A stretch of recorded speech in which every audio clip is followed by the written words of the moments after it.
자, 왼쪽과 오른쪽 500명이 유입돼서 5명이 구매한 경우, 1000명이 유입돼서 5명이 구매한 경우, 이 두 스토어에서 똑같은 상품을 판매한다고 하면 어느 쪽의 상품이 더 상위의 랭크가 될까요?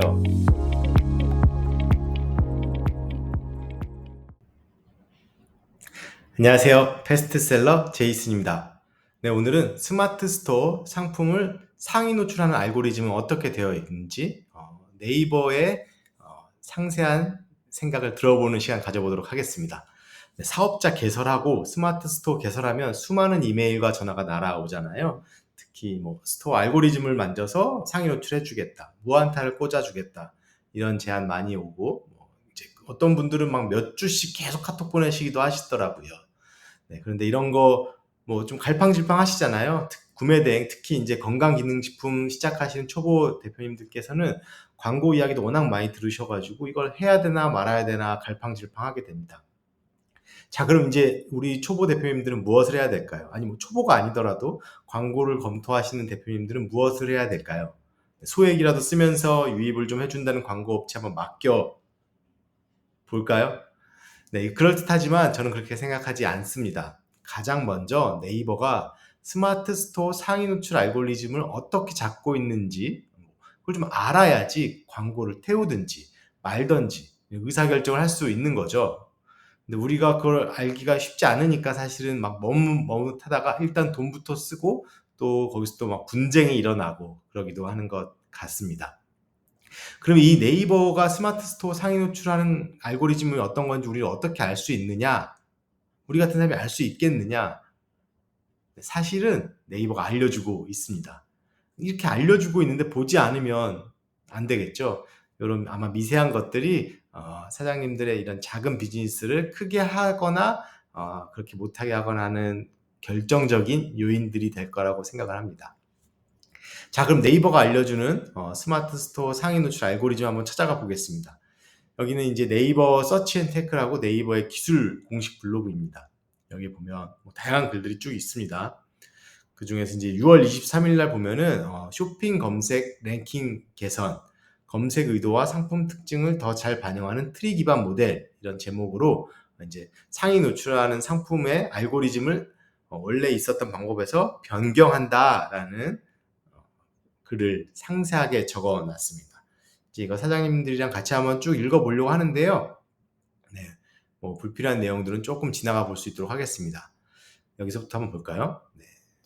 그동안 쇼핑 검색은 상품의 대카테고리, 중카테고리, 그리고 검색어 단위로 랭킹을 학습하는 방식을 취했습니다. 구체적으로 랭킹에 사용하는 점수는 가중치에다가 랭킹 요소를 더한 리니어 웨이티드 썸이라고 하고 있습니다. 이 랭킹 수식은 단순하지만 이 랭킹 수식에 사용한 요소들이 아주 많은 거죠. 거기에는 이 랭킹 요소들이 아주 많은데 상품 선호도, 상품 정보의 품질, 또 상품 인기도를 반영할 수 있는 요소랑 AI와 머신러닝이 기반한 고도화된 모델을 통해 추출하는 방식으로 랭킹 품질을 향상시켜 왔다고 합니다. 자, 이 내용 좀 쉽게 풀어드리면은 이제 여러 요소들이 있는 거예요. 피처 A, B, C 이런 요소들이 있는데 그건 상품 선호도, 얼마나 많은 사람들이 선호하는지, 그리고 두 번째 상품 정보의 품질, 이 상품의 상세한 정보들 다 넣어놨는지.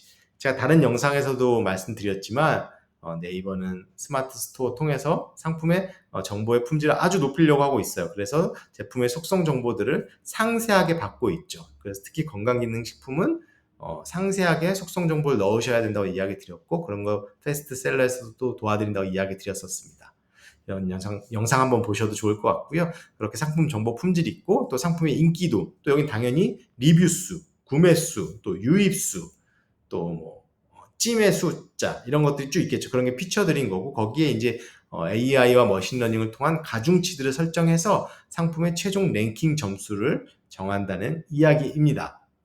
네. 그래서 그렇게 해서 이렇게 쭉 랭킹 점수를 정한다는 이야기이고요. 이러한 선형 모델은, 지금 말씀드린 이런 모델은 빠르고 해석이 직관적인 가능하다는 장점이 있는데 단점도 있습니다. 구성한 요소가 많아질수록 가중치의 의미가 흐려질 수 있다. 그래서 조회수, 리뷰수, 상품 판매량 같이 복합적으로 연관되어 있는 상품 요소들의 상관관계를 정교하게 반영하지 못한다. 이게 무슨 얘기냐면은 조회만 많고 판매가 일어나지 않은 것.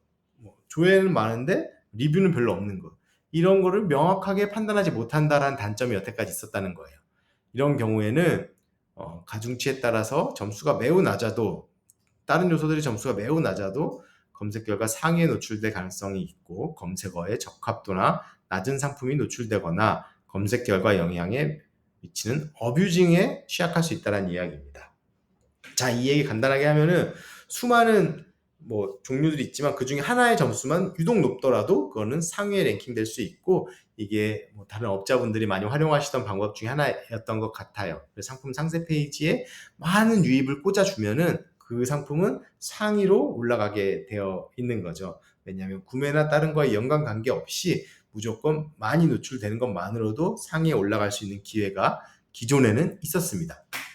그런데 이게 이제 바뀐 거죠. 바뀐 거는 보시면 이제 그레디언트 부스티드 트리 기반 러닝 투 랭크 랭킹 엄청 어려운 모델입니다. 그래서 간단히 이야기하면 GBDT 러닝 투 랭크 모델이라는 새로운 방법이 나온 거고요. 이 모델은 상품 노출 성과와 사용자 반응을 이용해서 최상의 검색 결과 만족도를 제공. 그래서 이 모델은 최대 깊이 N개의 서브트리를 바탕으로 검색어와 랭킹 요소들 간의 특징을 세밀하게 반영할 수 있다. 네, 어려운 얘기입니다. 그래서 이제 뭐 쭉 내용을 보면은 트리 구조를 이용하여 검색어와 좀 키워볼까요? 네. 트리 구조를 이용하여 검색어와 상품 간의 매칭 정확도가 낮은 경우 인기도가 아무리 높더라도 상위에 랭크되지 않을 수 있다. 또한 사용자 클릭 대비 리뷰나 판매자 지수가 높은 경우 더 상위에 랭크될 수도 있다. 자, 너무 어렵죠? 이 아래 그림도 좀 어렵습니다. 뭔가 두 개가 서로 연관관계가 있어서 연관되는 점수를 본다 이런 얘기인 것 같은데 너무 어려운데 두 가지로 제가 요약해 드리겠습니다. 자, 첫 번째는 아래 이 문장입니다. 사용자 클릭 대비 리뷰나 클릭 대비 판매 지수가 높은 경우에는 더 상위에 랭크될 수 있다는 겁니다. 네. 기존에는 그냥 무조건 상관없이 높은 점수가 올라갔었는데 이제 서로 간에 상관관계를 본다는 거죠. 이 상품 페이지에 들어온 사람 대비해서 얼마나 많이 리뷰를 썼는지, 들어온 사람 대비해서 얼마나 많이 판매 지수가 높아졌는지에 따라서 랭킹이 변한다는 이야기이고요. 이거를 제가 간단하게 이렇게 이미지로 한번 보면은 예전에는 500명이 한 페이지에 유입이 됐어요. 거기서 5명이 구매를 한 경우가 있었고 또 1000명이 유입이 돼서 5명이 구매한 경우가 있습니다. 똑같이 5명이 구매를 했지만 똑같은 상품을 하나는 한 스토어에서 500명이 들어와서 샀고 한 스토어에서 1000명이 들어와서 샀습니다. 자, 예전에는 어떤 게 더 상위 랭킹이 될까요? 네, 맞습니다. 예전에는 1000명 유입이 이제 상위에 랭킹이 됩니다. 네, 이쪽이 상위에 랭킹이 되는 거죠. 왜냐하면 유입된 숫자가 많으면 상위에 랭킹이 됐던 거기 때문입니다. 근데 지금은 이쪽 500명 이 유입된 숫자보다는 500명 중에 5명이니까 훨씬 확률이 좋구나. 넌 전환율이 훨씬 좋은 상품이구나. 라고 판단을 해서 이쪽 상품을 이제 더 상위에 랭킹해 준다는 이야기를 이렇게 어렵게 적어 놓은 겁니다. 네, 그게 지금 여기에 있는 1번 이야기입니다. 그래서 아래 그림 보시면 이제 뭐 그림은 또 보시면 될 것 같아요. 근데 저는 사실 그림 명확히 이해 못했는데 이렇게 서로 연관되어 있다라는 이야기를 하고 싶고 그래서 기존과 다르게 랭킹이 보여줄 수 있다라고 이제 얘기를 할 수 있을 것 같아요. 자, 두 번째는 네, 여기 있습니다.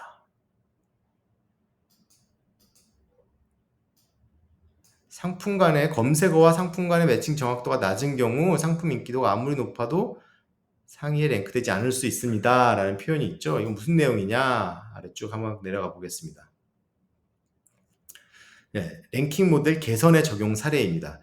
예전에는 이렇게 라이카 카메라라고 치면은 라이카 카메라가 아니더라도 상품 카테고리에 유사하고 연관도가 좀 낮더라도 뭐 좀 인기가 있으면 선형 모델에 따라서 유입이 많거나 뭐 다른 점수가 높으면 노출이 될 수가 있었습니다. 뭐 여기도 마찬가지죠. LG도 마찬가지, 브롬톤도 마찬가지, 뭐 셀프 포트레이트 이것도 마찬가지였습니다. 근데 지금부터는 어떻게 되느냐? 바뀌는 거는 라이카는 라이카만 보이고요. 그죠?